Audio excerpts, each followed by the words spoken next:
All right, so hello everybody, and welcome to episode 71 of the SparkCast. Joining us today is from Team Dakota, Spark Thomas.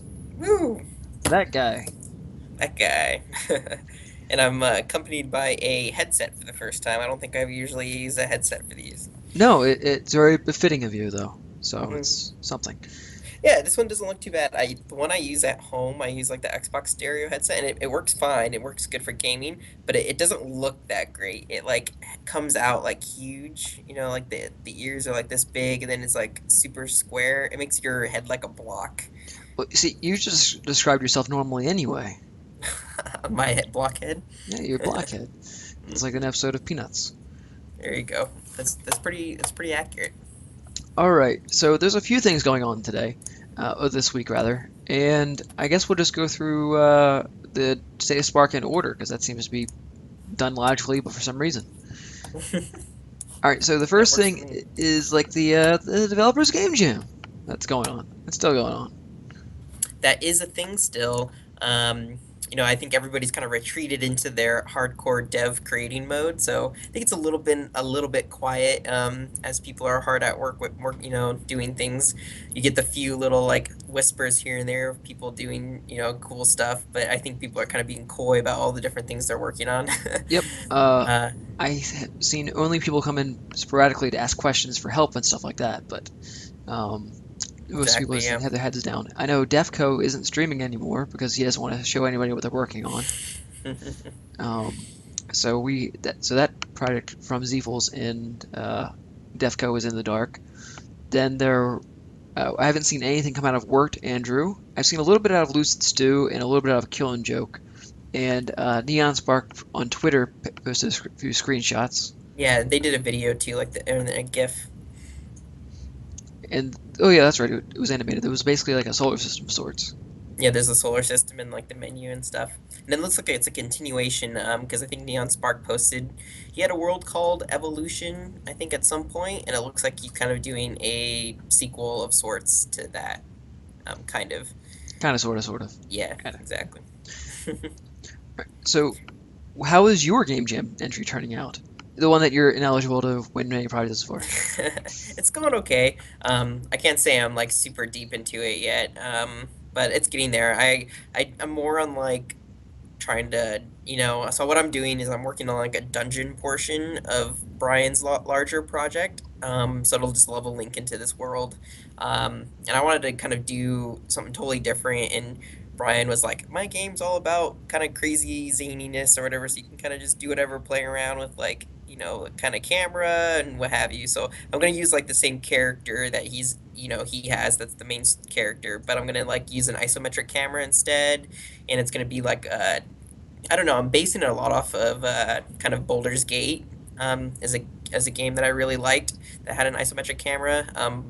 Boulder's Gate Dark Alliance in particular is the one I'm going off of because I See, know there's different types. I'm familiar with the series, but I don't know the difference between that and Dark Yeah, the Dark whatever. Alliance is like real time. I think the other ones are like turn based. But that's like what I'm gonna go for. So I was doing a lot of like research there and watching Let's Plays because it's been a long time since I played that. But it's gonna be really cool. So it's gonna be this top down, and you like see all the rooms of like the dungeon, and you make your way through it, and gonna be pretty focused like on combat, I think, and traps and stuff. So maybe a few platforming elements, but not too many. Uh, I don't know. Should be really cool. I'm looking forward to that. We'll be seeing more of that project tomorrow. We're gonna do our Thursday stream, showing us just rifting and making stuff in that our little game jam project that me and Brian are working on. So it should be cool. I don't know So, if it'll be the dungeon. It'll probably be like some of the stuff Brian's working on, like the overworld and Bobtown and other places in the factory. so with most games people make in Spark, it's usually described in relation to one thing and then with a twist from a different game.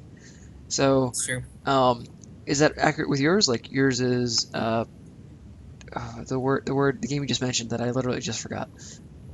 Baldur's Gate Dark Well, Alliance. Baldur's Gate Dark Alliance twisted with something else, or is it just a kind of similar but not really type of thing? Yeah, I mean, I'm just getting inspiration from it. I'm gonna try to definitely fit it into the universe that like Brian's going for, because it's like it's his overall project, and I want to be able to, I feel like, I'm joining his team, right? So, he's the vision and the creative director. So I want to make sure I do a good job implementing what his vision is. I'm not gonna try to riff too much on it. I want to, interject some of my own creativity, but I do want it to be in the spirit of what his game is. And I'm not gonna, and it's supposed to be lighthearted and not so serious, where Baldur's Gate Dark Alliance is like very serious and It dark. sounds like serious business, Yeah. and sounds dark.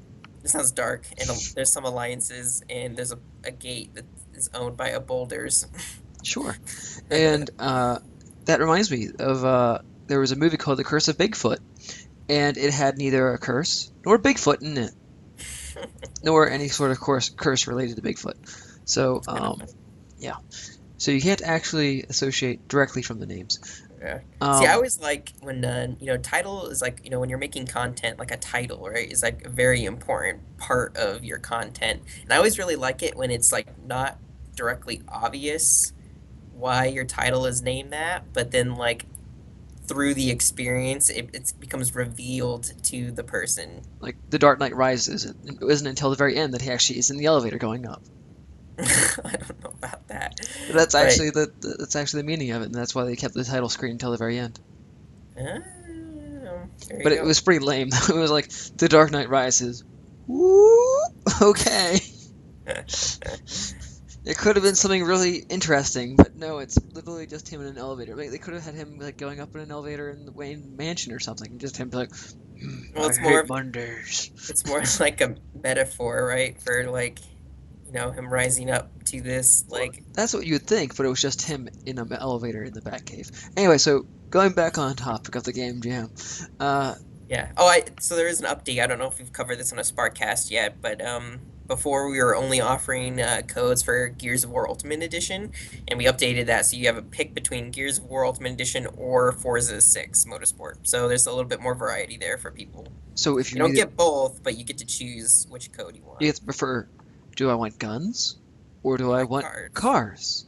Both Hmm. of which you can get in real life. But How about gun cars? that's Twisted Metal.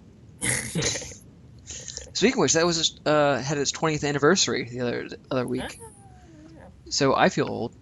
Yeah.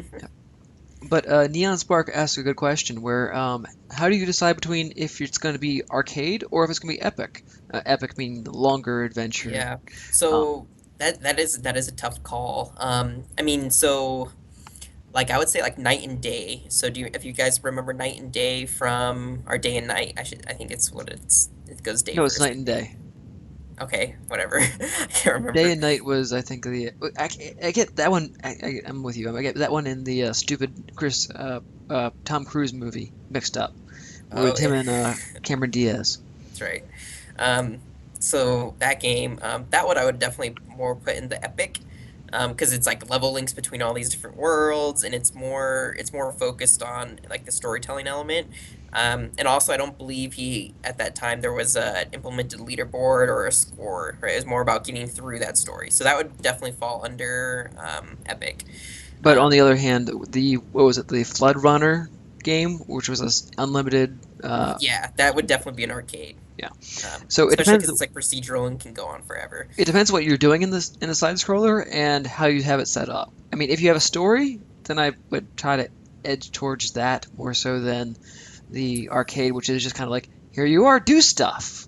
Yeah, I mean, I would say, I think can really consider it by like playtime. Like if somebody's gonna play your game for like 40 minutes or for a long period of time and it's before they're restarting it, then I would put it more in the epic creation. But if it's something that's shorter and it's more about like iteration of score, So you play it and once, like try to always beat your score, improving try to. it, yeah, So you can make a keg stand game and see how long you can do a keg stand for, and yeah, then your brother beats you, so you have to do more.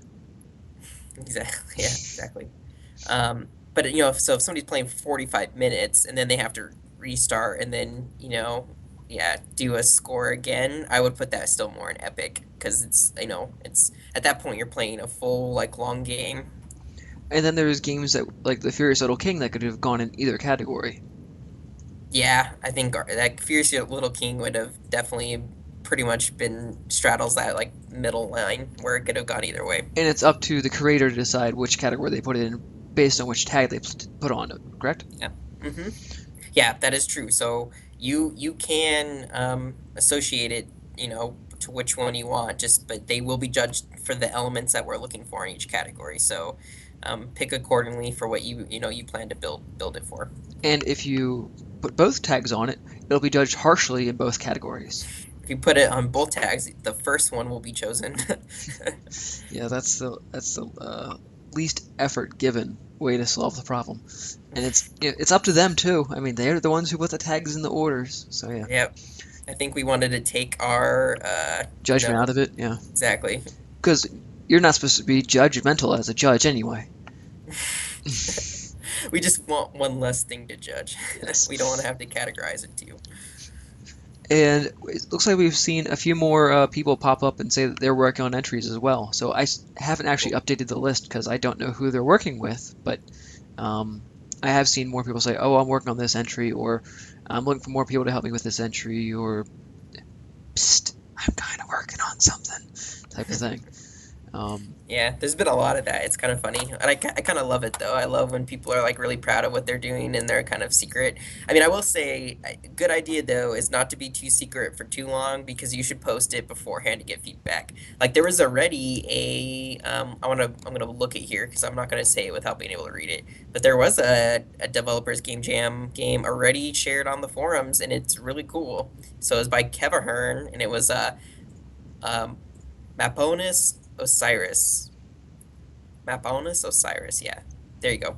And so that was a DGJ, that is so hard to say, game, and I played through it actually early, just because I want to, when somebody does it early like that, I want to see the progression on after people give feedback and how it changes. So I jumped on and played it. It's really cool. Like they did a really good job with all the cinematics, and it had like this tight story. It's like over 20 minutes of gameplay, so that was cool. Recommend definitely sharing your creations before the deadline to get feedback. You're allowed to update it. yeah, that was the other question I remember being asked frequently is if you upload something right now, can you continue to update it until the deadline? Oh And the yeah, answer for is yeah. sure. Yeah. And the issue is with hiding it and being secretive is I've seen so many games that were really good but not get any feedback until like 1 week before, and then they go scrambling trying to fix everything they didn't realize was wrong. I know Instant Kafka and myself had the same thing when we were working on Space Gunk, where we waited until last week, and then we're like, oh, people are having trouble with this. People are having trouble with this. Oh, I got the hang of it. Why do they have trouble with it? Why can't they figure out where to go? So we ended up adding a bunch of icons telling people where to go and stuff like that, and what to do throughout the level, rather than where it was just originally just here's the introduction stuff. Do this stuff. When you're done doing this stuff, move on. Yep. But we're gonna unfortunately, be we're gonna be really picky about like the polish and finish of these games because we're recognizing that we're gonna be putting achievements in there. We're gonna be talking about them a lot. Like these games are gonna get tens of thousands of plays, and probably over their life cycle they're gonna be hundreds of thousands of plays. With all these people coming in for the achievements and wanting to experience Spark, and it's going to be one of the first creations that we promote to them. So with that being said, we are definitely looking at it to be like really really polished, where like sometimes we think of a Project Spark player, they know everything is built in Project Spark, so they can be kind of patient in certain areas because they know where some shortcomings are, what's hard and what's difficult. That's like not the case here. This is like, think about somebody who's never used Project Spark before, and they need to be able to go in and play that game. and then be That's and, impressed that it and be is impressed. Yeah. yeah. So if the kids who normally downvote everything that isn't up to AAA standards were the judges, you want to make sure that they're impressed, or they say it's not bad, at least, Hmm. rather than just downvote. That wasn't Call of Duty Black Ops downvote. But yeah. Hey Oh, mom, I want some chocolate milk. Okay, go on. yeah, I wanted to address a comment in chat about people like needing to have stop having people hold hands in their games. There's partially like there's like truth to that, because so nobody wants their hand held like the entire experience, because then it's just on rails and it's not interesting and kind of gets boring when it's just like, okay, I hit B, okay, now I hit X, now I walk over here and then I hit X, and that takes a lot of like player choice and autonomy out of it, and like So like, I mean, that's what separates video games from movies, right? Is it's interactive, and the more interactivity that you can create and where the player actually feels like they're making impactful choices, that makes a huge difference into the enjoyability of the product itself. But when you're playing So World of Warcraft and you have a daily boss mods up and it's just telling you go over here until this happens, then you're just like, why am I playing this game? It's telling me literally what to do, when to do it, and how hard to do it. yeah, So exactly. So what with Spark, it's a tough balance because you have to there's some hand holding. No, without a doubt, there's gonna be some hand holding. Like if you just drop somebody off and you don't even tell them like what controls to use, you're gonna have people who quit like within 10 seconds because they're not gonna know what to do, especially if it's you have different control maps between like keyboard and mouse or controller or what have you. Um, so it's there has to be some hand holding, but don't make the entire story about hand holding, right? It's about you kind of set them up to succeed, and then you let go of the hand, and by the end they're full rolling. They're rolling by themselves. In the second half of the experience at least. introduce mechanics individually rather than all at once.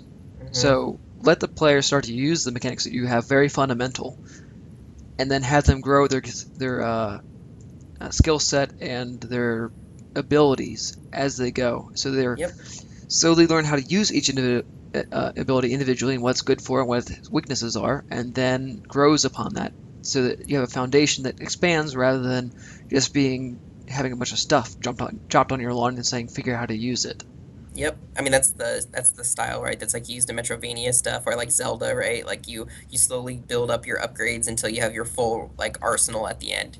I mean, I'm playing Tomb Raider, Rise of the Tomb Raider right now, and it's exactly like that, where you get introduced to new tools like constantly through the campaign, and so it adds to your repertoire, and all of a sudden some area that you passed before and you can now access, and it makes it interesting. And it's not overwhelming, right? So now you kind of get something, and then there's a bunch of obstacles where you practice using that skill, and then you kind of forget about it, and then oh, there's that skill you have to recall.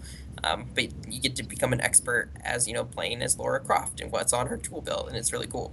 And also as far as like things like Super Meat Boy has this one mechanic where if you press the jump button, and hold it longer, then your character will be able to long jump.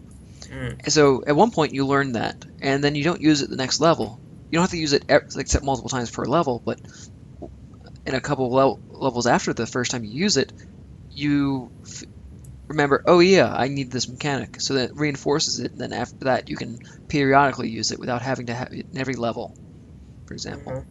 Yeah, and it was a really good point in chat brought up too. I can't stand that. So there's nothing worse in a game when they teach you a mechanic that you'll never use again. I I remember can't stand that. that was actually Endless, I believe it was. He made a game called Epic RPG, something generic and bland and horrible like that.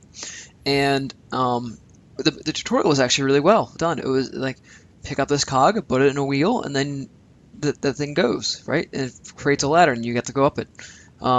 But the problem was you never did any of those actions again. So Mm, you didn't fetch something to put it in something to make it work again. It was just, oh, here's a necromancer boss. Okay, that seemed like that tutorial was completely irrelevant to what I'm about to be doing. But makes sense, yeah. it would have been cool Um, if you had like during the necromancer boss, instead of just running up and punching him a bunch of times, that you went up and fixed some machine that killed him for you. yeah, but the machine is maybe different, right? That's like the thing. So you have to be like, oh, I have to take that concept and apply it in this different circumstance, but it's still doing the same thing. But Exactly.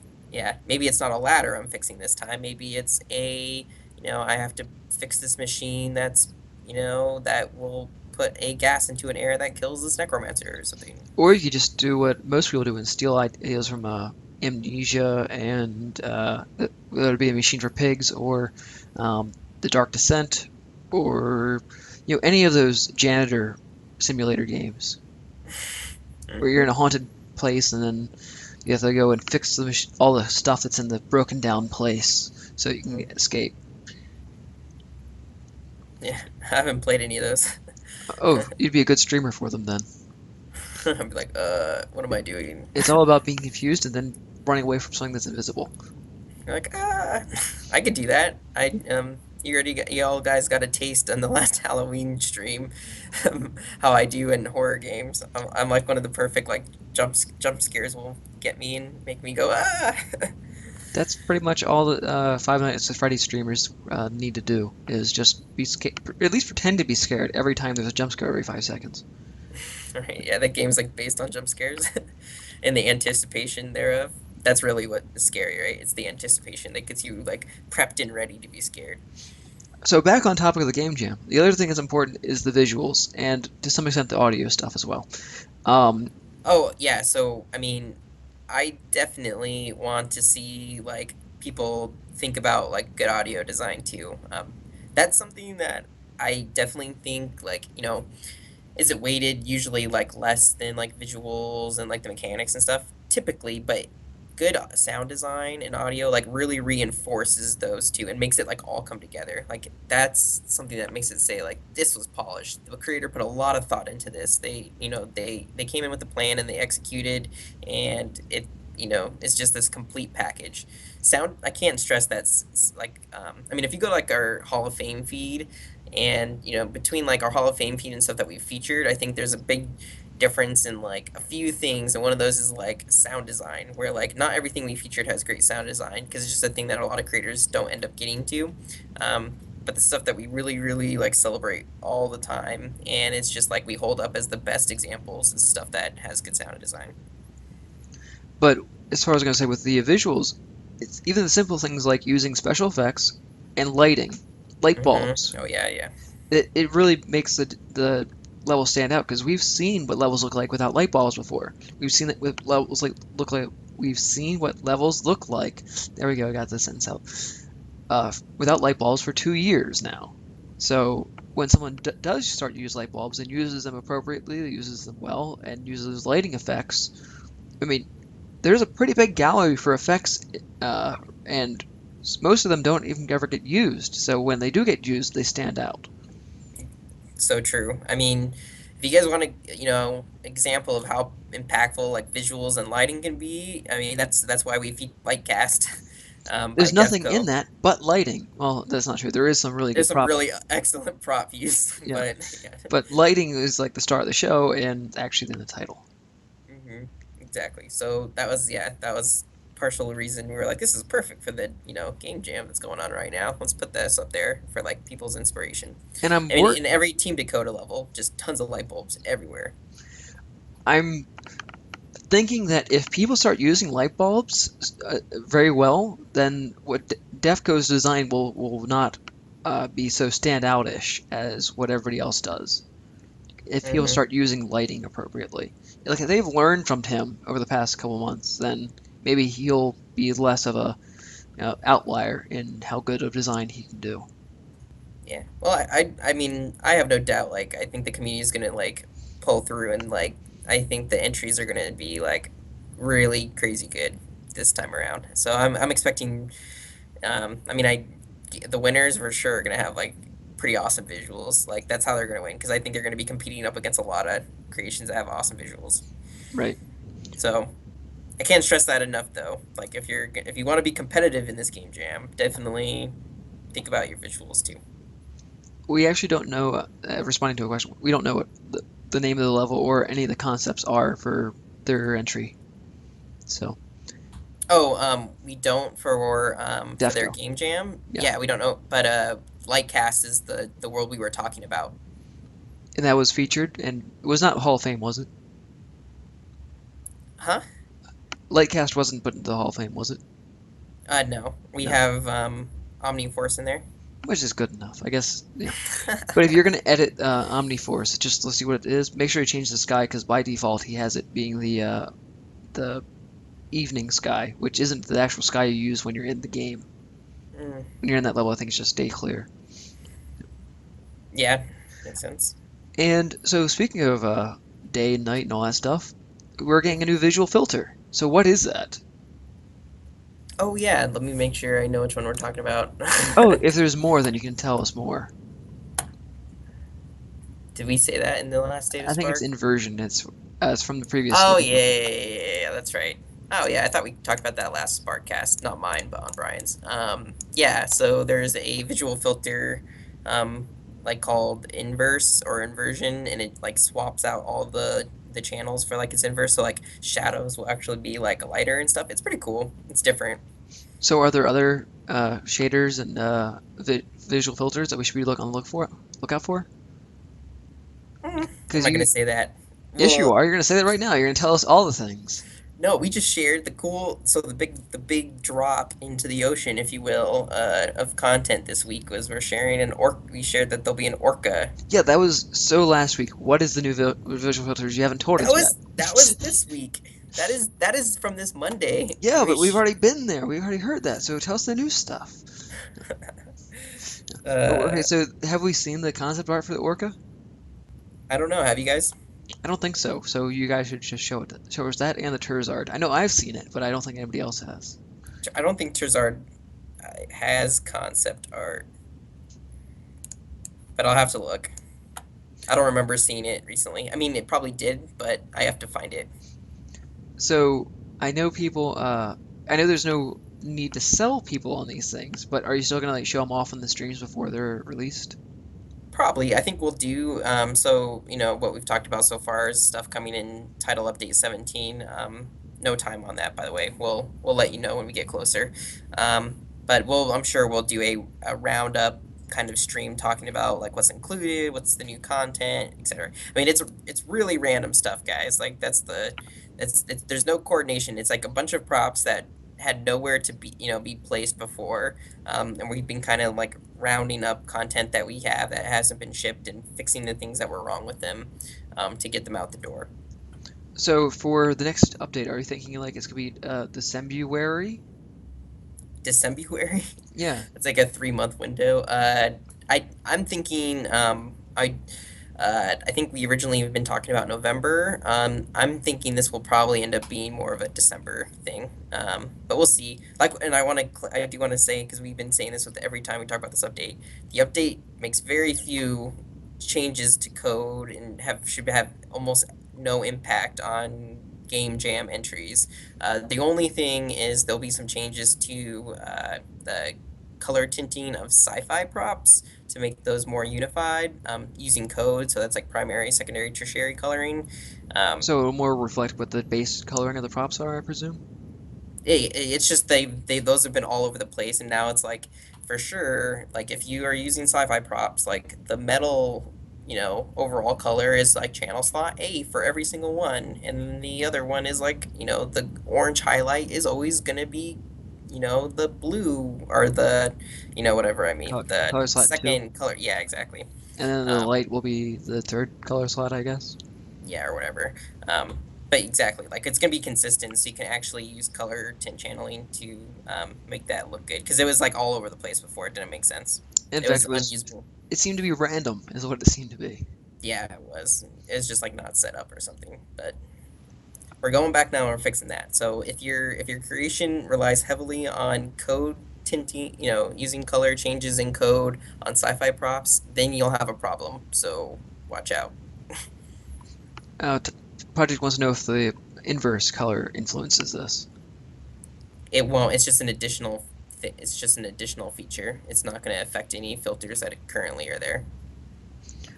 Is it going to be possible to ever combine filters, like have both Purgatory Sky and wait, oh, Purgatory Sky is a sky. Never mind. So I'm wrong. But yeah, I'm wrong. For a second, I was thinking that the filter was Yeah, the new you sky can type. combine a skybox and a tint, or in a, I can't even remember what it's called. Like the screens. What does it show up in world properties as? I think it's filter, visual filter. Is it yeah, visual filter. I think you're right. Yep, visual filters and skyboxes. So you can mix and match those. Yeah, skyboxes had always been like the more prominent way to change the world. I don't see many people using the visual filter unless they're They're using. pretty strong. I think that's kind of the main thing, right? Like, I mean, there's like black and white. I think we added the hazy one with Conquer, which is like the overlay that's kind of like, you're intoxicated or whatever. And then there's, wait, I said Black black and and white. white, antique. So, and those are really severe, Yeah. those ones, right? Like you're, I would only, if you, unless your whole game fits that mood, then you would want to use that for like a dream sequence, or maybe antique is really good for I actually just played this, so uh, Chaos Spy was looking for feedback in his for how his menu and UI is done in Republic Knight, and he switches to an antique visual filter when he goes into to his menu. That's a good idea. So yeah, it's smart. Looks really good actually. Oh, and he was really smart, by the way. So he was talking about how he was using, he's going to use this kind of current system to build off for his like game jam, his menu and UI that he did. So he was like asking for feedback on that what he had published beforehand. And I was happy to give feedback. Um, but so if there's other stuff, like feel free to make sure you're asking for feedback throughout the process as we're doing this game jam. Yeah. The only way, like, I'm always reminded of when Big Daddy Games made his one game that he made. It was Jinx Against the Odds. That was the name of the game. And he spent an entire year on it and didn't show it to anybody. And then he re-released it, and it had a bunch of latent issues that it just didn't perform very well. And if he Mm, had been in contact with this was at the very beginning of the game. If he had been in contact with people like testing it out, he would have known really quickly from us what the problem was in the latency. And unfortunately, it was just too late by the time he released it and said he didn't want to work on it anymore. So um, just keep iterating, and as you're going, get feedback on what you just did. yep. So we still have what, 6 weeks left in it? 5 weeks? Not quite. I mean, I think it's between 5 and 4 now. I mean, it is the last day is December 22nd. So that's almost a month. It's about 5 months. Yeah, Four four and a and a half. It's half four and a weeks. half weeks. Yeah. It's really creeping up. So by now, people should have their idea. Yeah, and, They, and don't forget, it's gonna be like holiday season, so like it goes like super fast. Like it's a Thanksgiving, Big Turkey Day for folks in the U.S. That's next week for us, and it it like ends hits right before. December. It Yeah, ends before right before Christmas. Yeah. and you have Black Friday, and then you're in December, and then it's like boom, Christmas shopping, boom, go go go go, and it's there, like and it's already through. So Good news is that people might have some time off, so yeah, spend time doing your game jam that way, I guess. yeah, Whatever works. whatever holiday time you have saved up, don't spend it with your family. Spend it on your game jam. Project Spark, breaking up families since 2013. Yeah. Well, yeah, I guess end of 13 is when people were in the alpha long before that, but then Yeah, the beta was beta early started late because October hmm 2013. I didn't start playing it until it went to Xbox, but No, yeah, so you were part of the problem. yep, exactly. So the next thing we wanted to talk about was SparkShare, which even just released and now already has a big update. Yeah, so it was really cool. I think so if you haven't booted up SparkShare, you need to because it's going to auto update for you to 1.1, which includes the bulk image importer. So if you're looking to do your own custom images for the game jam or for any creations you're working on in general, that'll be the tool to do it with because it is awesome and it is so quick, it's so easy. It's awesome. If you guys don't know how to use SparkShare or want to see it in action, we did a YouTube video. We did a live stream about it and then posted it to YouTube last week. So that's on our YouTube channel. Check it out. Very cool. We just walk you through like all the different parts of it and how to use it. Really, really excited that Psycho Killer, so that's the community creator, yeah, the community member who created that. Really, just really excited that that got out there, and it's a huge congratulations to him because it was definitely, he spent like about 5 months on it, and it's a huge effort to add something to this community. I believe I was actually the one who, of course, I'm totally ignorant. He could have gotten this ID before me and just mentioned it to me as if it was me that inspired him. But I was uploading a bunch of images for Lantos music, Mm, and I was like, oh man, I don't want to have to do this for 12 images. And then I went to SparkShare thinking that it already had the bulk uploader. And it's like, where do I upload the images? And he says, well, you do that when you're uploading the assembly. I'm like, oh, mm, that's still kind of slow. And he's like, oh, I guess it's a good idea to have a bulk image importer. Good idea. yep, So great idea. So that's already available right now, and It you, is. So that's project .ch. www.projectspark.ch. Yeah, Yep. whatever CH is for. Must be for France, but I don't know. I think he's Dutch. I could be wrong. Um, I have too many friends who are from that area, and it's such a small, compact continent of countries.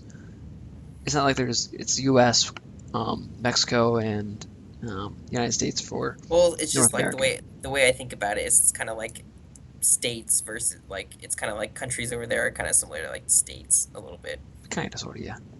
I don't know. Eh, except much more complicated. It's Um, yeah, it's way more complicated.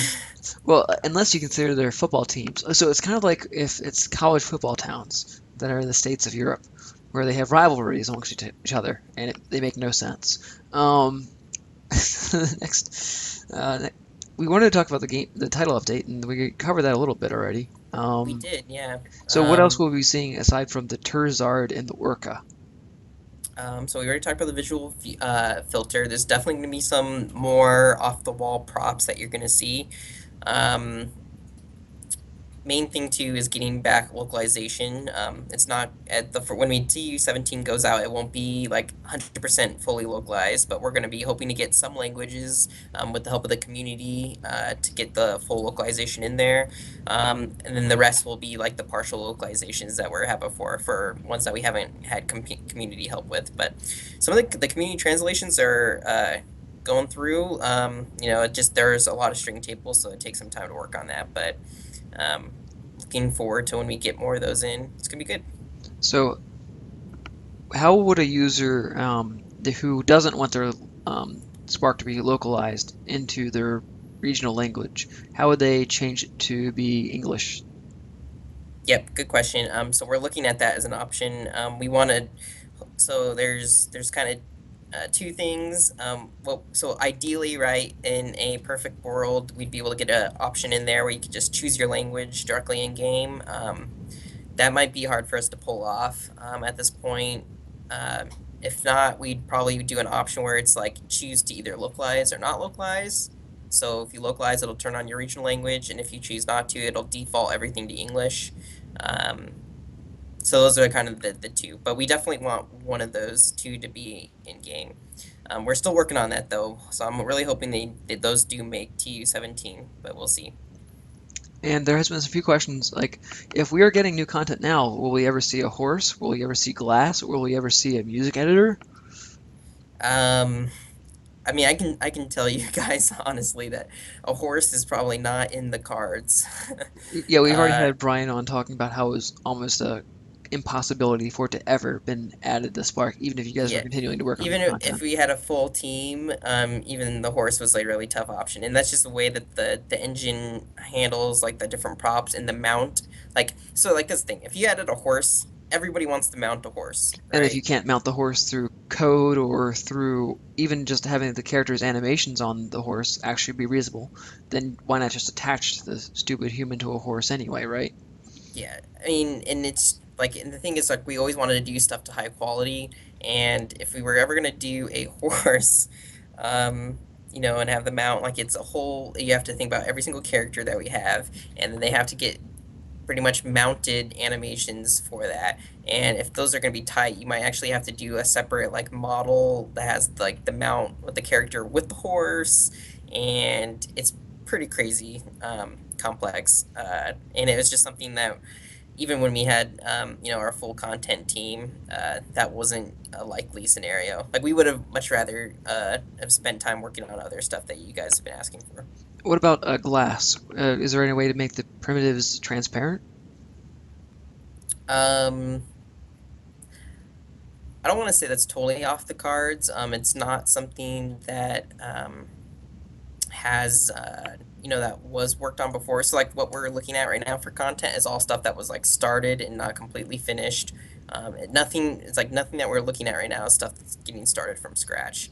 Um, we're looking at like wrapping up a bunch of all the stuff that's been unreleased and that didn't have a package to go into. If glass would be something that we would have to be looking at from kind of starting from scratch on like how the best way to do that. And one of the So we know the thing about it, which is good about glass, is if it was like just a rectangular plane, right?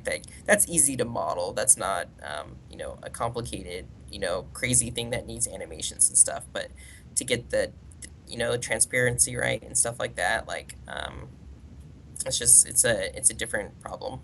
So it would take a little bit. I don't want to rule it out, like how I'm ruling out the horse. Like horse, not an option. Glass, maybe an option, but no promises. in a music editor, it just sounds like it's way out. Yeah, I would not like more than likely in-bake solutions for like editing like music or animations and all that stuff is not going to be a thing. What you guys already know what we're working towards, and what really want to do is the importing. So you could use whatever editors that you guys are comfortable with that are out there, and then import assets into Spark, and it just works. So you can make your music and then import the audio using the editor you're already familiar with, right? Rather than make the Spark editor. Um, Yeah. that's where we're going toward at this point. And as far as like modern props, it seems like the primitives were actually moving in that direction as well, where like the modern the what do they call it, the complex primitives, they basically look like modern skyscrapers and such. Yep, and that's totally because that's where those primitives were those were built towards. So those were like originally proxy for things as we were looking at scales and sizes of stuff. So I mean, no idea if you guys probably can tell from concept art that we shared by now that the next series that we were looking at, and kind of the biggest hole in our content available, right, is modern. And so that was the next thing we were looking to address, in our content pipeline. And it would have been really cool, obviously, right? We wish we could have landed that in time. And But, since you guys are releasing stuff that you already had close to being done, you guys decided why not just throw out these primitives that aren't quite primitive?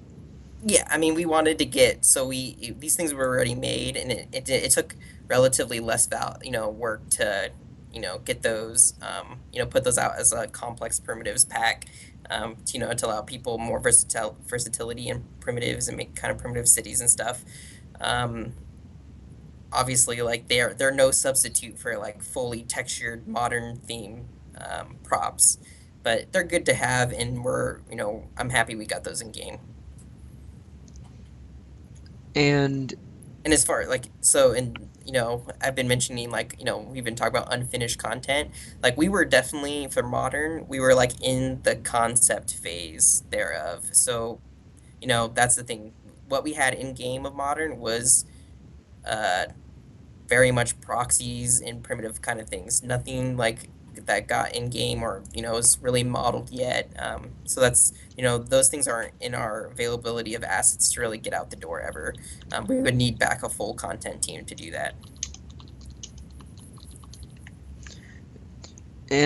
one thing I want to mention, because for all the new players who have come in and haven't heard this explanation before, why can thin primitives only be scaled down so small?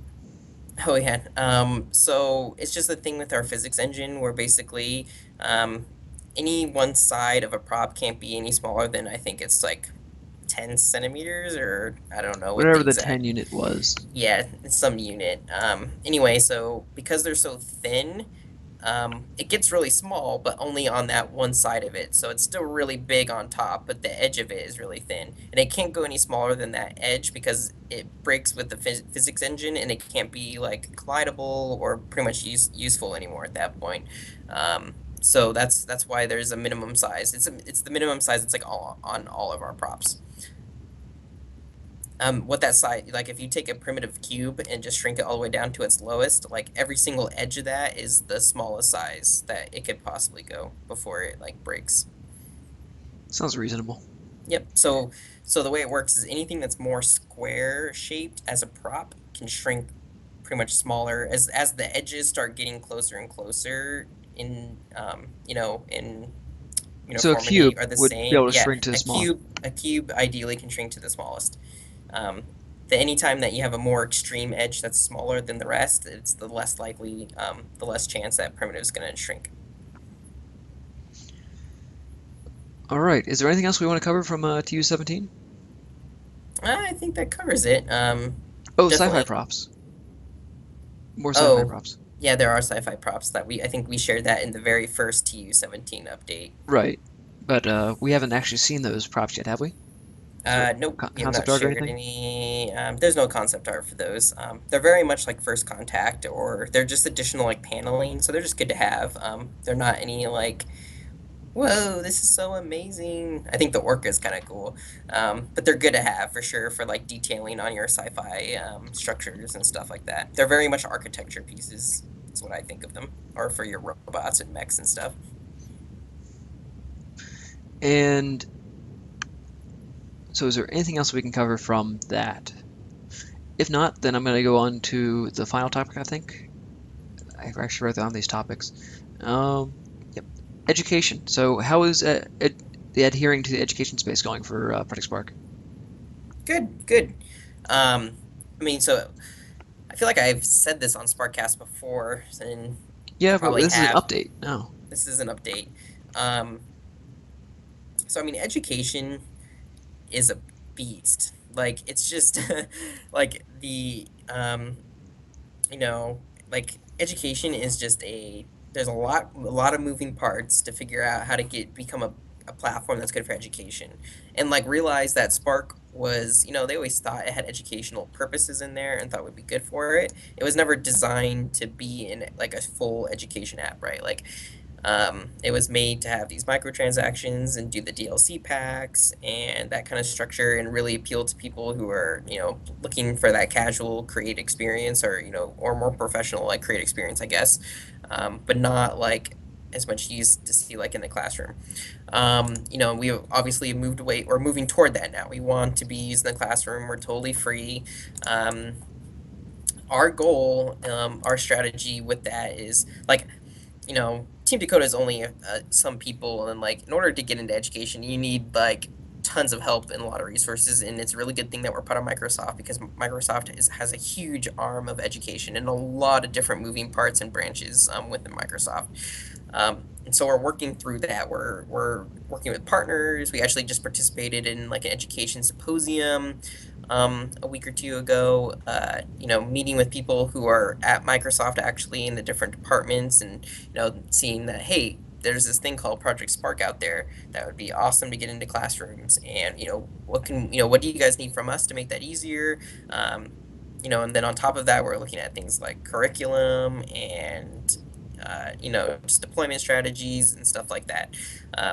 So there's technical challenges, there's people challenges, there's awareness challenges, information challenges, you name it.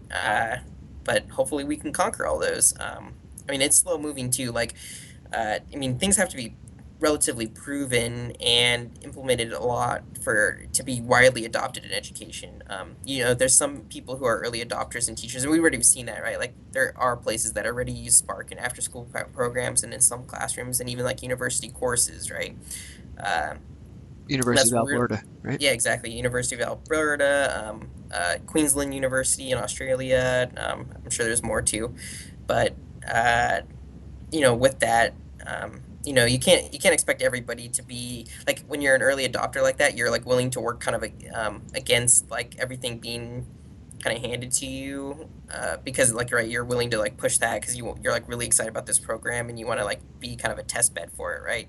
It's kind of like you're an alpha or a beta participant, but if you want your full amount of users, you need to like hit final production. And getting Spark into the education space is like that. So we need like a full repertoire of like we really should have curriculum and more tutorials and um, way more a fuller experience. And we're working toward that. There's a lot of resources here at Microsoft that help with that, and there's education evangelists who go out to classrooms and teach them how to use Microsoft products. Obviously, there's like you know, Microsoft Office, which I'm sure almost every single person who's in this stream ever has used Microsoft Office products like PowerPoint, Word, and Excel, and Hmm. especially in school, like it's just impossible almost not to, I think. And But other so stuff too. We Go ahead. actually at .org have seen a few people come in from a class that I don't know which class they were for. They just came in, like a series of guests just popped in the chat and started asking questions. And if anybody in chat or is watching this video wants to hang out at .org and starts answering those questions when they pop up, feel free. Oh Because yeah, they for do sure. come up and they're fairly easy questions, like how do I set the maximum hit points of a boss? You can do it Hmm. through code or through properties. Yep. Um, I mean, as we expand into the education space, I mean, that'll be one of the first true signs that we're like going to, we're making good headway in the education space is like we'll be getting tons of like very simple questions because that means, tons of new users, like, I mean, thousands and thousands and thousands of like students logging in and like, what is this? How do I do these things? And like, and then those questions just keep coming. Because it's like, more and more adoption and more classrooms using it, and there's always new students, and that cycle kind of continues, right? So that's right. Well, that's what learning is, right? It's constant questions and answers. So it's exciting to see that happen in .org. I'm sure we'll see it at .com too in the forums. So it's cool. It's an exciting time. It's definitely a slow moving process. So like asking about education like every 2 weeks, it's gonna be hard for me to like. what's new? Yeah, exactly. Because it's more about school adoption and like really first before we get adopted at school wise, we kind of have to get adopted by Microsoft in education, adopted first. So because we that's kind of the first challenge is like So you're saying, Microsoft Dad, has. you're saying, Dad, why don't you love me? Not really. Maybe I don't know. I don't know. Yeah, right. But like they have all the repertoire of things that they're used to working with and know to work with, and we want to slot Project Spark in there too, right? I mean, the recent one that there's been recent announcements about too is Minecraft now as being an or as being a product of Microsoft, is also like getting put into this education space officially. There's been a lot of Minecraft and EDU stuff before, but it's like they're working very closely with Microsoft now, obviously. So why don't you guys like merge with Minecraft, and then you guys will be like going on forever. Well, we're a different product. I No, don't but know. you can just merge the IPs. Just like Project Minecraft. There you go. You're good. You're set. I think there'd be a lot of Minecraft users and Project Spark users who wouldn't enjoy that. I mean, they're for different things. They're Yeah, different uses. totally. Except for when it comes to education, then they're both for the same thing. I don't know. They're actually very different. Like Minecraft is a lot more like about electrical engineering and that kind of stuff because of all the redstone lines and stuff like that. Uh, and I'm not totally ignorant to that stuff. I Yeah, really don't know. and not so much about like actual code. I mean, so Minecraft just announced like they're doing the hour of code thing, and they actually built like this whole separate module which has like code by code steps where you control Steve as he walks around the area, and he's like, go walk 2 steps and then chop down the tree and stuff. That's really cool. It's not, it's not the actual Minecraft game. It's like a separate instance of it.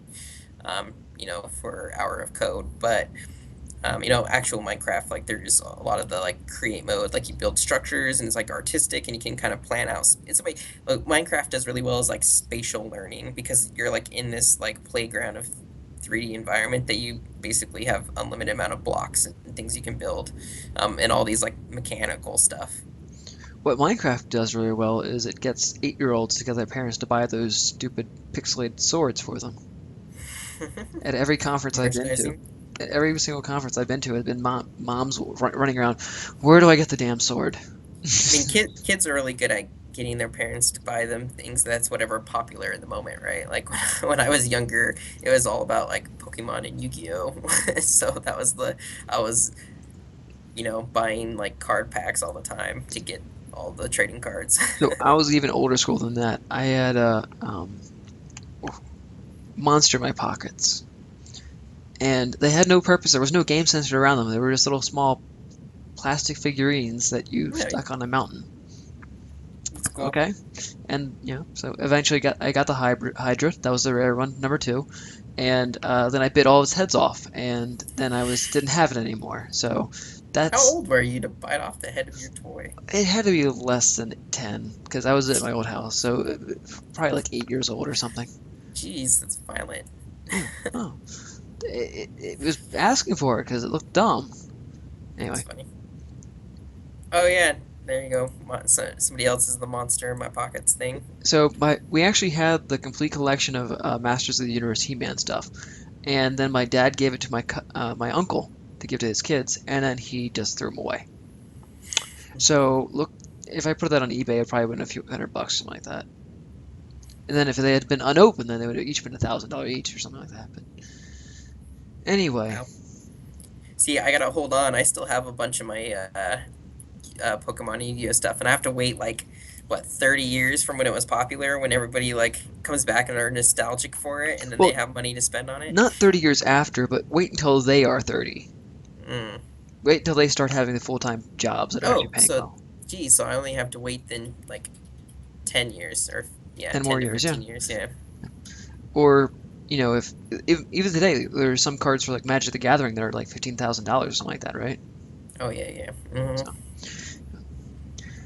and on that note, I think we are officially out of things to talk about for this week. And that's Are you good because sure? we just Did hit the anybody? 7 hour mark. Oh, cool. Did we have any questions from chat? I was asking them throughout. One was, will there ever be a possibility to mod Spark, the game itself? Hmm, that's a good question. So open sourcing it is uh tougher because we have some licensing things like in our engine with like Havoc, which is funny because we actually own, Microsoft bought Havoc, but then, like WYs and a bunch of other programs that like, they're like middleware, right? That like the user never sees, but it's part about getting the game actually built. And so when you open source, like you want the game to be as open as possible, but some of those segments can't really be so much, because we don't really own it. As opposed to where like I'm pretty sure like Minecraft is like I think people can mod it like crazy because it's like you can just see the code and it's not protect. I think so. I'm not really familiar too much on that front, but I think the more open we can be with Project Spark, I think eventually one day getting to the point where we allow mods would be crazy cool, right? Because I mean, if you think about like really, like Psycho Killer, what he could do with open Project Spark platform, it would be pretty amazing, It right? would be on the Oculus Rift or the HoloLens tomorrow. Exactly. Actually, I Um, did see somebody playing oh yeah, Swift Arrow, I believe it was, who was playing Project Spark using his Oculus Rift the other week. I tuned in for that stream for a second too. Um, that was pretty funny. I can't imagine it being that easy or worth it. I imagine it's just kind of a screen that gets Right. displayed really big. But hey, it's in front of his face. So Yeah. that's all right. Is there any other things? There was one question about the importer, but you guys aren't going to talk about that until it's almost ready. Oh yeah. You're not even going to mention that you're working on it until it's almost ready. So, Yep.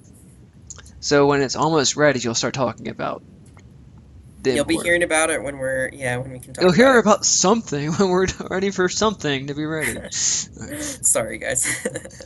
Um, yeah, covered modern localization, glass, Monopoly. Oh yeah, so Monopoly, good game, right? No, I just took a random word out of context. Um, will we see any like more advanced props come out of the woodworks, like broken glass, for example? Like if you were to, let's put it this way. So you said glass is something that wouldn't be unreasonable, but what if there was a power state that when it was toggled to on, it would be broken glass?